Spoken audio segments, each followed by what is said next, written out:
generous and sweet and kind, and you just like get Keep to going, hang out on keep set, going. you know? It's like, Congratulations to you on this film. I've been obsessed with it since I saw it at TIFF. I stayed an extra night at the Toronto Film Festival just to see the screening the next morning, and I loved it. Loved seeing it again last night. I think it's an amazing romance, so congratulations to you, first of all. Thank you. Yes, I'm so proud of you for this one, Glenn. Like, I can't thanks. wait for everyone to see you in this. Oh, thank you. Yes, it's clear that your characters love role-playing, and they kind of fall in love with role-playing, and even your character, Gary, says that he loves playing these roles, all of the different hitman roles. So it got me thinking, as actors in this business, take me back to the time where you first kind of fell in love with acting and knew this is what you wanted to do for the rest of your life.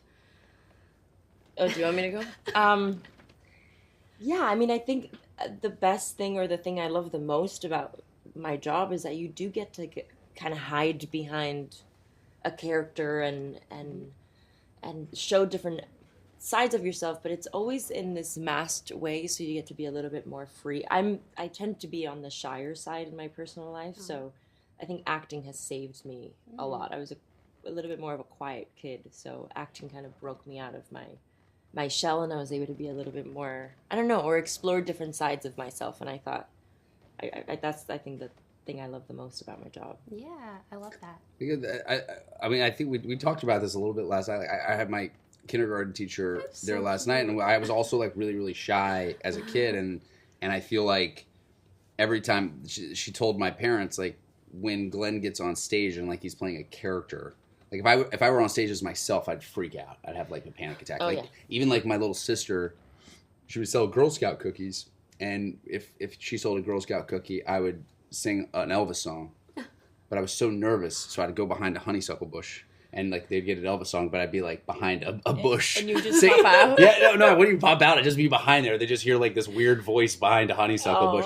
But I was like, but I realized that, you know, acting for me is like, it kind of takes away the sting of normal life in a weird way. Like, you can kind of be whoever you want to be, and that's sort of the message of this movie is, you know, sometimes by putting on the mask of someone who's confident or someone who's something else, you can kind of slowly become that. And if you make up your mind to be something else, somebody that you want to be, like, you can actually do that if you just put your mind to it. So yeah, acting, I think, has been, you know, it's a good thing for you, and I think we all act in our own life in all sorts of ways, you know. Yeah, and I was a shy kid too. This has kind of like brought me out of my shell as well, so I fully agree with that. Glenn, which of your previous characters would be the best hitman, like, personality? Which do you think Gary would have had the most fun stepping into?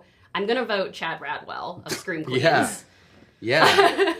Yeah, Chad. Have you seen Scream Queens? Chad Radwell's like, he's like kind of obsessed with death. Yeah. So like, I feel like, yeah, he's kind of like a douchebag who's, you know, entitled and obsessed with death. That kind of feels like the perfect recipe for a hitman. I totally agree. In the Hitman sequel, you have to bring Chad back as a hitman personality. Oh my God. That's a great idea. It's a random Chad cameo. I love that idea. And I feel like Ben from Anyone But You would. Yes. He would be almost like too nice, too nice, I think. No, he's more Gary. He's more he's more professorial for sure. Yeah, he really is. Last question for you. One of my favorite scenes in the movie is when Gary or Ron and Madison meet at the Please You diner. It's just really sweet, and you can see like the sparks igniting. What was your first meeting like? Were you guys sitting at dinner, like, and met at getting dinner? We did. And it was January. We were both doing dry January, and I think within 30 minutes we just really liked each other's company, and we were like, we should really do this movie together. I think more than anything, he was saying, should I hire this woman to play this role? And 30 minutes in, we were both doing dry January, and he just looks at me and is like, tequila? I'm like, tequila. Yeah. And we broke dry January, and we had a 5-hour meeting. Wasn't it? Yeah, 5 hours. Oh, wow. 30 sober minutes, 4.5. And we didn't shut up for like 5 hours. It was great. And I think that's when, you know, you're like, oh, if I can be with someone for 5 hours, we laughed, we shared stories, and they're like, oh yeah, I want to spend, 2 months with this guy. And that's I think something that not a lot of people realize is we spend a lot of time with the people we choose to work with. So that always plays a big decision of, I'm like, who am I going to spend 2.5 months with? Yeah. And in that meeting was like, yeah.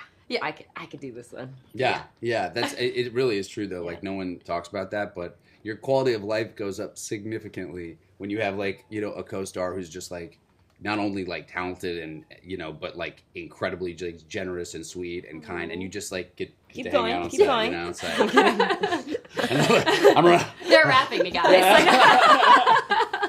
Well, they are wrapping me. Thanks so much for your time today. It was so nice chatting with you again, Glenn. I'm so excited for everyone to see this in theaters and on Netflix. And I'm so excited for Twisters and the Zoe Kravitz film you're in later this year. Blink Twice looks so good. Oh, thank you so Yes. much. Hopefully I'll be talking to you for Twisters. Yeah, This is the sure summer that, of Glenn, everybody, once again. Thank you both so Thank much. you. Yeah. Thank you, guys. See you again. Richard, so nice to meet Yeah, you. you too. I've been obsessed with this movie since I saw it at TIFF. I stayed an extra night at the festival to see it the next day, and I'm so Wow. glad I did Oh, because it good. was my favorite of the festival.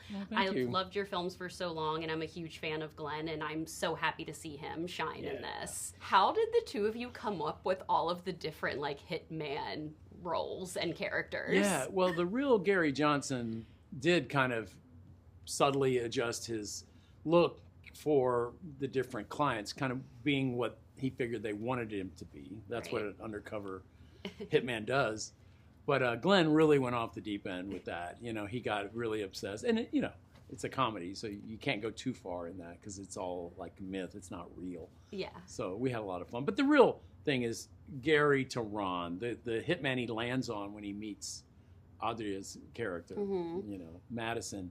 He just happens to be this kind of smoldering, charming guy. And so that's the persona he ends up kind of locked in. Yeah. That's the real duality, Glenn and Ron. But all those guys in between were a lot of fun. My dad introduced me to Dazed and Confused at a young age. That's one of his favorite films, Aw. and we always talk about it. We always watch it, at least like one time a year together. What are some of those films that were introduced to you at a young age that have kind of like remained with you or influenced you? God, I didn't grow up in the same film culture. Films were on TV and at movie theaters. That's true. Your parents couldn't say, hey, check this film out. And watch a DVD or Yeah. pull it up on, Netflix or something, so it's a different world. I mean, I went to a lot of movies, but I wasn't in that. But, yeah, my dad and I don't know. We liked The Longest Yard. We went to that together. Any Burt Reynolds movie. Yeah. I kind of grew up at the drive-in and going to like Burt Reynolds movies and stuff. So I don't know. Oh, yeah. A lot of great movies, huh? Yeah. I miss drive-in theaters. We need more of them, honestly. Yeah, this would play really well at a drive-in theater, Yeah, honestly. I would love to be. Yeah. Yeah. I mean, Days to me, I was trying to make a 70s drive-in movie. Yes. Yeah. So good, so iconic. Well, I have to say one of my favorite scenes in this film is the meeting between Gary or Ron and Madison at the Please You Diner. You can just feel that like electric spark there, and they even like talk about, like other things besides kind of the hitman job. To me, it's a love story. Yes, it's more of a screwball comedy, film noir for sure, but it's what keeps these lovers apart, which is kind of unique here. But I always knew, they're such charismatic, funny, smart performers. It was great. The scene when they first meet is kind of pulled back. That's her under the cloud of oppression that she's trying to get out from under. So the next time we see her, she's the vivacious Madison. We really fall for her. But there's a connection there. He sees, there's something. It's fun that they get off topic and talk about other things. And then she has to kind of come back. Oh yeah, this is what I'm doing here. I forgot. They got lost in each other there briefly. So it's definitely a love at first sight thing. We shot all out of order because Adria was on a Star Wars Andor, so she had to leave. They dictated our schedule to us. So the first thing we shot was the last thing. But we were really well rehearsed, thank God. Yeah. We had put in that time, so we were able to. It's in fact. She left the movie, whatever, halfway through, and then she was gone, and we had this kind of sexy, fun thrill ride, and then it was like, classrooms and police station work, Glenn at home, grading papers with glasses on. He got nerdier and sadder. We did it out of order. This was an honor to speak with you, Richard. Oh, Hitman's one of my favorite movies of the year. Oh, it's going to thank be you. in my top 10. Oh, wow. I'm so Thank you. obsessed with it, so congratulations to you. Well, thank you so much. Thank you. Yeah. Congratulations to the two of you. I've been obsessed with this film since I saw it at TIFF last year, and it was my favorite film of the festival. Yeah. It's one of the funniest films of the year, and the two of you, your comedic timing was absolutely hilarious. So congratulations to the two of you, first of all. I loved it when you called Ron the Caucasian Idris. Oh my god, my friends and I were dying in that. I was actually curious how much of your dialogue was improv. I know the script with what Glenn and Richard wrote was great, but I feel like you had a lot of your own improv in there too. Yeah, when we got to banter, we would improv in rehearsals. Really? Yeah. Yeah, we did that quite a bit. I think that's what Rick's process is. He likes to infuse his actors into his script like that. Yeah. I feel like that everything sequence. that made it into the movie was improv. Yeah. Wow. I don't think any of the original dialogue from that particular scene. Whenever we got to be fun, we got to improv. So like in the car with Gary coming back from his first foray as Ron, and then after having listened to him and going back and forth when we forget to hang up, most of that was improv dialogue. I love that scene where you forget to hang up. It's so funny. Did you do any type of ride-alongs or anything like that to prepare for the role? Or... No. But they did bring out a couple of guys who were former New Orleans police detectives, and they talked with us for one afternoon. And I remember they were like, "So who's playing who?" And I was like, "I'm gonna be like the gadget guy," and they were just like, "You?" So I was like, "Okay." I'm not gonna take offense to that, but I am playing this role. I'd be like, yes, I'm doing the role. Yeah.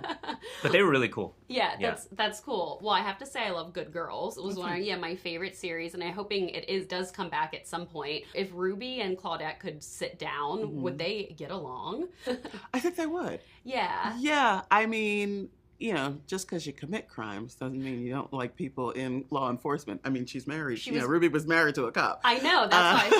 It's funny. So I think they would. I think they'd get along. Yeah. What do you think Ruby is doing right now? I think she's trying to have as normal a life as possible, just raising her kids and trying to stay out of trouble. Yeah, for sure. Congratulations again to the two of you, and I'm so excited for audiences to see Hitman when it's in theaters and then on Netflix June 7th. It's one of my favorite films of the year. So funny, and you guys are fantastic in it. Thank you. Thank you. Thank you guys so much.